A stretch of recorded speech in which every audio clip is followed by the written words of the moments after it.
There are years that pass quietly in the life of an institution, years where the machinery turns and the ceremonies happen and the official photographs are taken and nothing of fundamental significance shifts in one direction or another. And then there are years that feel different from the inside and look different from the outside. Years where the decisions being made and the events unfolding carry a weight that everyone involved can sense even before the full consequences become clear.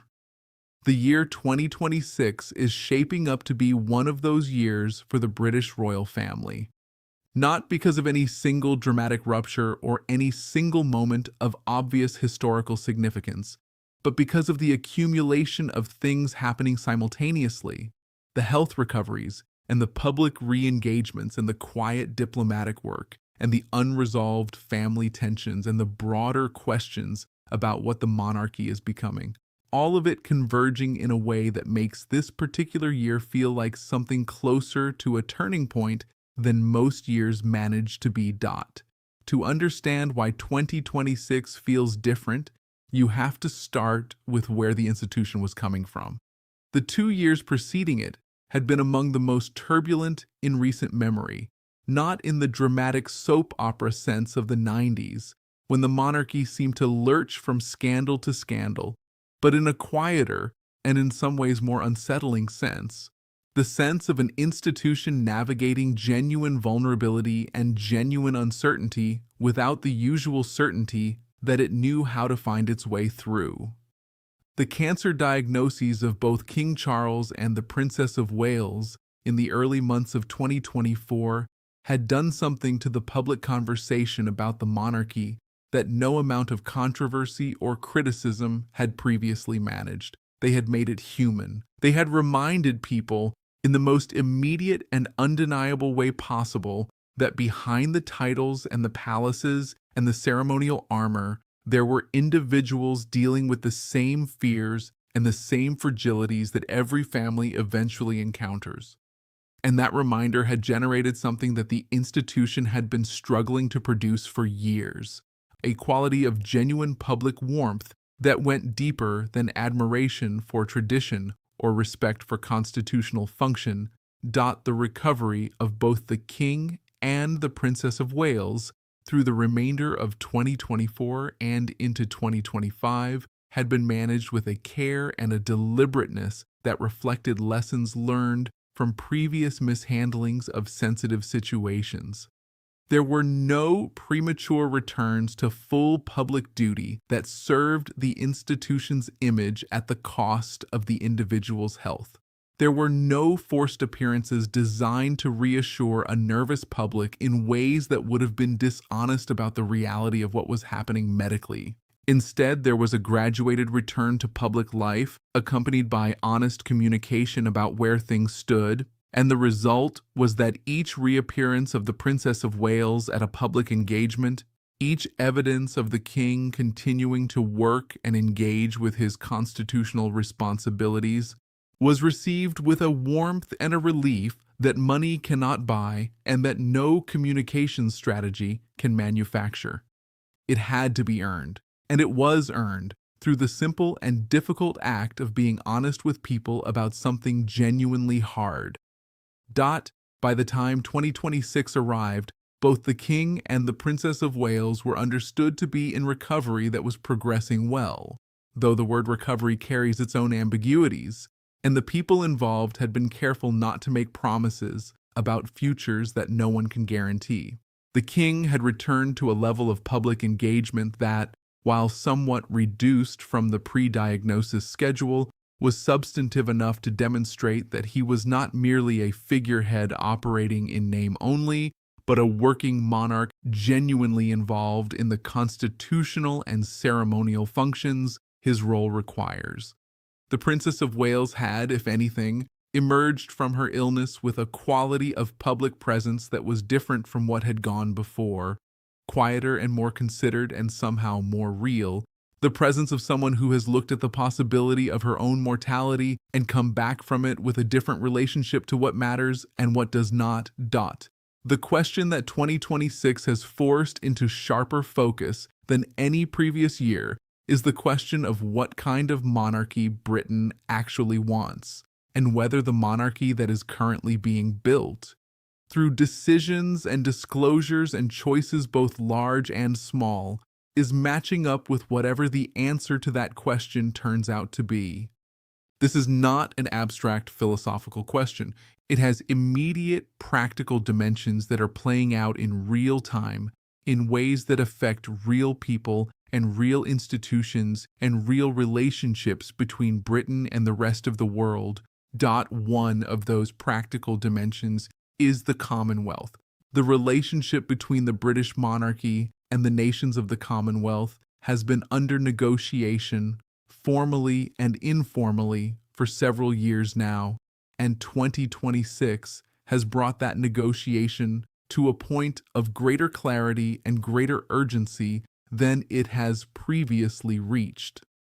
The conversations happening between the palace and various Commonwealth governments about what the relationship should look like going forward are not simply diplomatic niceties. They are substantive discussions about identity and history and the question of what, if anything, the monarchical connection actually offers to nations that are sovereign and self-determining and that have their own complex relationships to the history that the monarchy represents.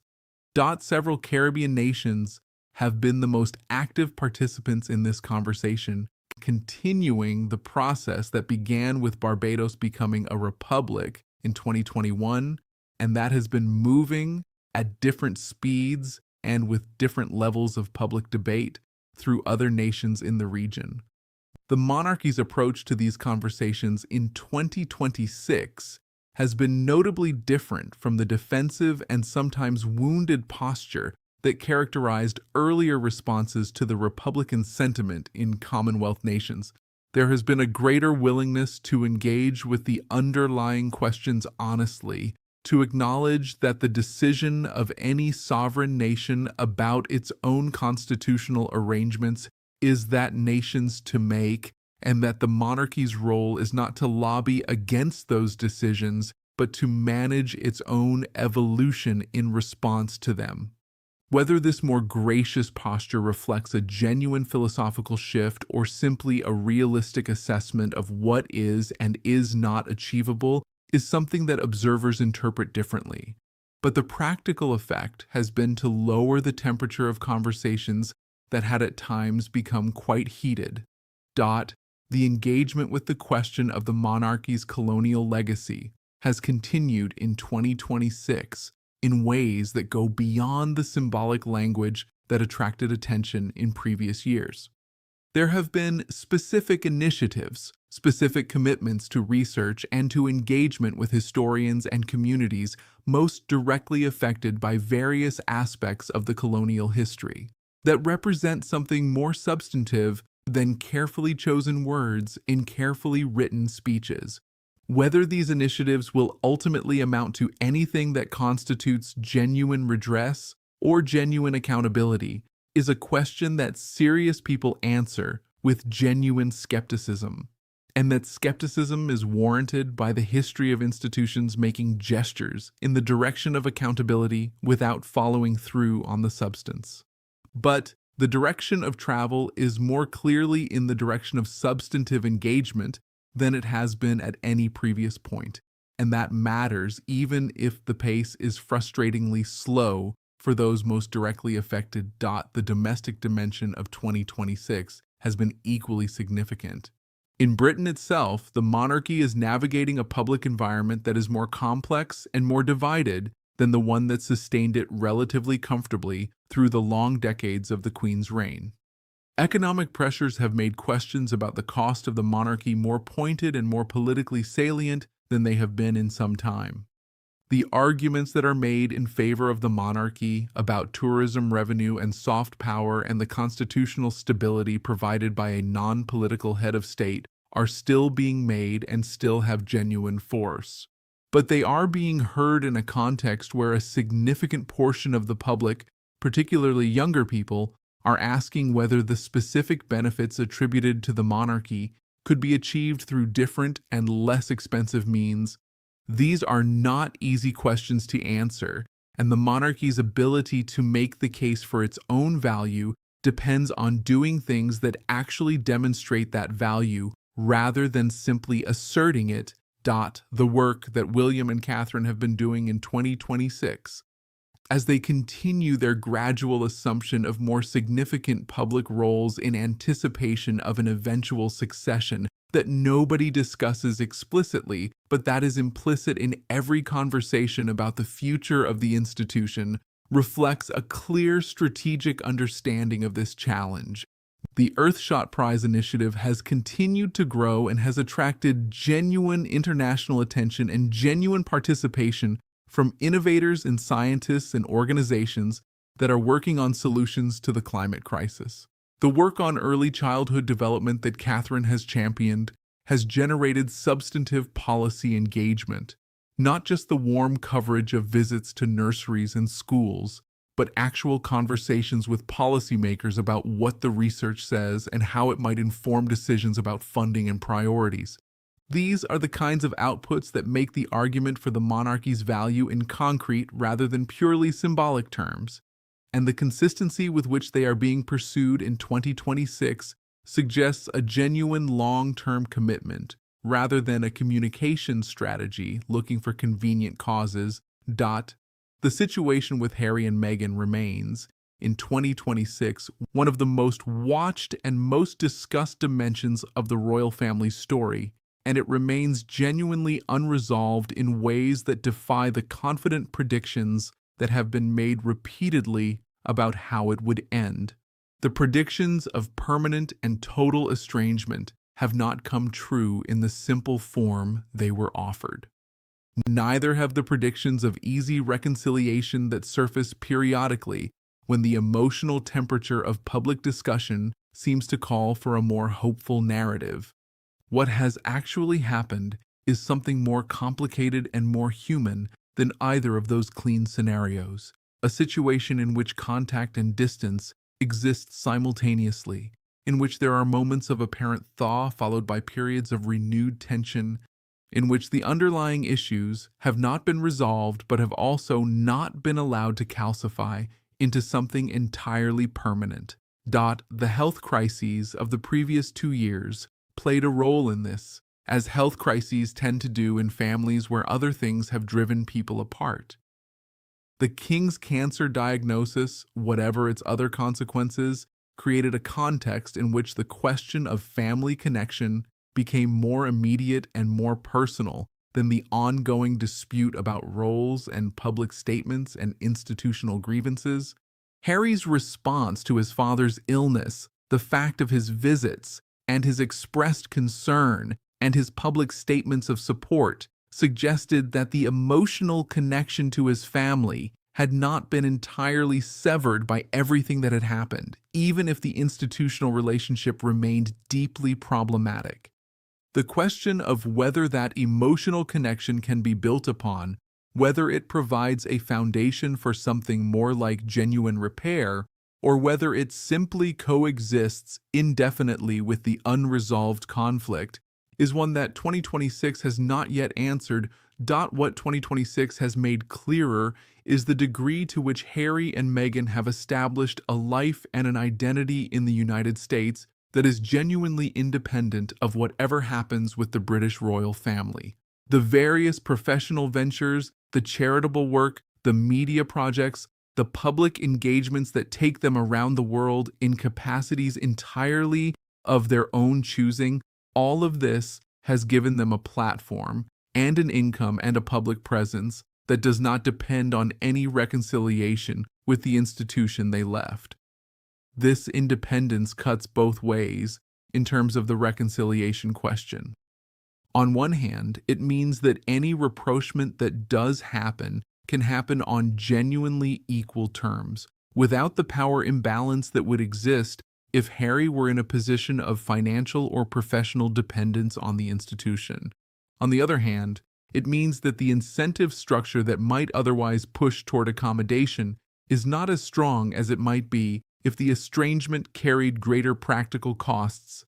Archie and Lilibet, Harry and Meghan's children, are growing up in California in circumstances that are as different from their father's childhood as it is possible to imagine while still being, in their own way, unusual. They are the grandchildren of a king and the great-grandchildren of a queen who reigned for 70 years, and whatever their parents' relationship to the institution, those facts of their ancestry will eventually require some kind of reckoning as they grow older and begin to form their own understanding of who they are and where they come from.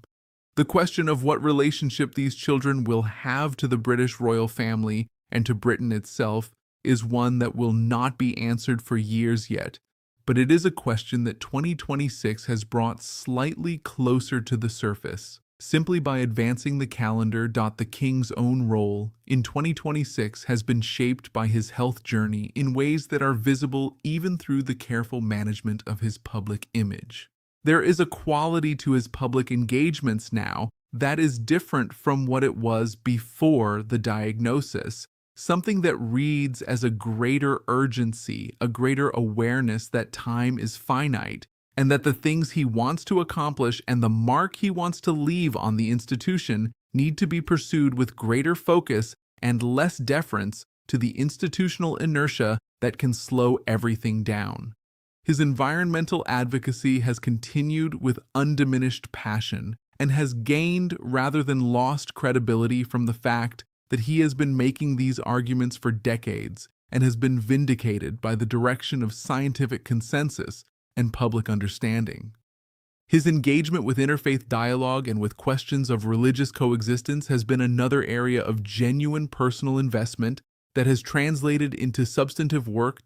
The relationship between the monarchy and the current British government is, as it always is, carefully managed on both sides and carefully screened from public view.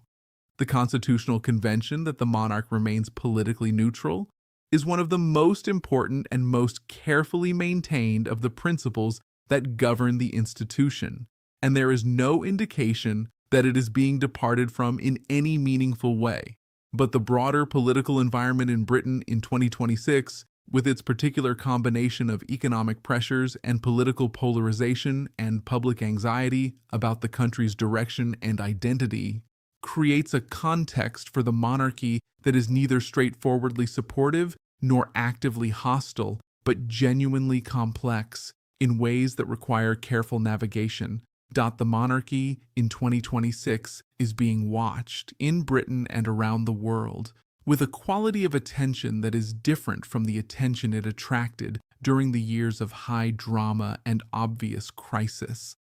It is being watched with a kind of interested assessment, a sense that people are trying to work out what this institution actually is in the contemporary world, what it stands for, what it contributes, whether its evolution is real or cosmetic, whether the changes that are visible on the surface reflect deeper changes in the culture and assumptions of the institution, or whether they are a more sophisticated version of the same management that has always characterized the monarchy's relationship to public expectation. The defining moment of 2026 for the royal family is not, it turns out, a single dramatic event. It is not an abdication or a funeral or a wedding or a public breakdown or a tell-all interview. It is something less cinematic and more genuinely significant than any of those things. It is the moment, extended across months rather than compressed into a single day, when it became clear that the institution was making a choice about what kind of monarchy it was going to be in the second quarter of the 21st century, a choice about how it was going to relate to the world's increasing demands for honesty and transparency and accountability from powerful institutions, a choice about whether the lessons of the previous 30 years,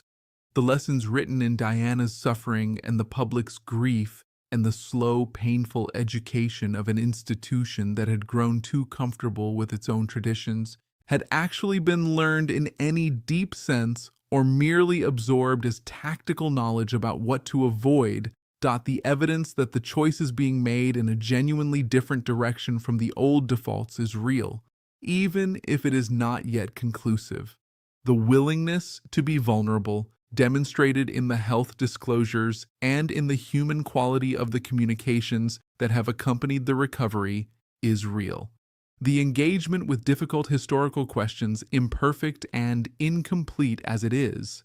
real. The investment in substantive charitable and advocacy work that goes beyond the purely ceremonial, the earthshot work, and the early childhood work, and the mental health advocacy and the homelessness engagement is real. The evolution in media strategy, the move toward more direct and more human communication with the public is real. What is less clear is whether these changes are deeply rooted enough to survive the pressures that will inevitably be brought to bear on them. Institutions have a powerful tendency to revert to type when under pressure, to reach for the familiar tools and the established responses when things get difficult, even when those tools and responses have demonstrably failed in the past. The monarchy has shown this tendency repeatedly throughout its history, and the fact that things are different now does not guarantee that they will remain different when the next crisis hits, in a form that nobody has anticipated and for which no playbook exists. The generation that is preparing to take the institution forward is aware of this risk in a way that previous generations were not, because they have watched the consequences of institutional reversion play out in their own lifetimes and in their own families. William carries the knowledge of what the old approach cost his mother. He carries it personally and permanently, and in ways that no amount of time or circumstance will entirely dissolve. Catherine carries her own understanding, deepened by her illness and her recovery, of what it means to be a human being inside an institutional structure that can sometimes seem to care more about its own preservation than about the people within it. Together, they represent a kind of institutional memory that is different in character from the memory that has traditionally guided the monarchy, because it is a memory of failure as much as of success, a memory of what the institution has gotten wrong as well as what it has gotten right. The defining moment of 2026 is perhaps most accurately described as the moment when that different kind of memory began to be translated into a different kind of institution. Not completely different, not transformed beyond recognition, not severed from the history and the traditions and the continuities that give it meaning and purpose, but genuinely different in some of the ways that matter most, more honest and more human and more willing to engage with the world as it actually is, rather than as the institution would prefer it to be. The world that is watching this process unfold is not a passive audience. The choices that Commonwealth nations make about their own constitutional arrangements, the choices that British citizens make about how much they value and how much they are willing to support an institution that costs what the monarchy costs, the choices that younger generations make about whether the monarchy is something they feel connected to or something they regard with indifference or something they actively oppose, all of these choices are shaping the context in which the monarchy is making its own choices. The relationship between the institution and the world it inhabits is dynamic and mutual, not a simple story of an ancient institution adapting to a changing world, but a more complicated story of an institution and a world each responding to and shaping the other. What 2026 has given the monarchy is something that is genuinely valuable and genuinely rare. A moment of relative stability after years of turbulence, a moment in which the most acute crises have passed and the most immediate pressures have eased slightly, creating space for the kind of deliberate and intentional work that institutions can only do when they are not perpetually in emergency mode. The health recoveries have provided that space. The graduated return to public life, managed well and received warmly, has provided that space. The relative quieting of the most explosive dimensions of the Harry and Meghan situation, not resolved, but no longer generating the level of acute public controversy it was generating 2 years ago, has provided that space. What the institution does with that space, how it uses the room that has opened up to make the changes that need to be made and to build the foundations that need to be built, will determine whether 2026 is remembered as a genuine turning point or simply as a quiet year between louder ones. The people inside the institution are aware of the stakes. The people outside it, in Britain and around the world, are watching with interest and with hope and with the particular quality of attention that comes from caring about something, even when you are not entirely sure why. The royal family's defining moment of 2026 is the moment of choice. It is happening right now, in decisions being made in palace offices and in conversations between family members, and in the slow, careful work of rebuilding trust and demonstrating relevance and earning the public confidence that can never be assumed and never be demanded, but only ever genuinely given. The choice is being made. The world is watching. And for the first time in a long time, there is genuine reason to believe that the people making the choice understand what is actually at stake and are trying, with all the difficulty and the imperfection that trying always involves, to get it right.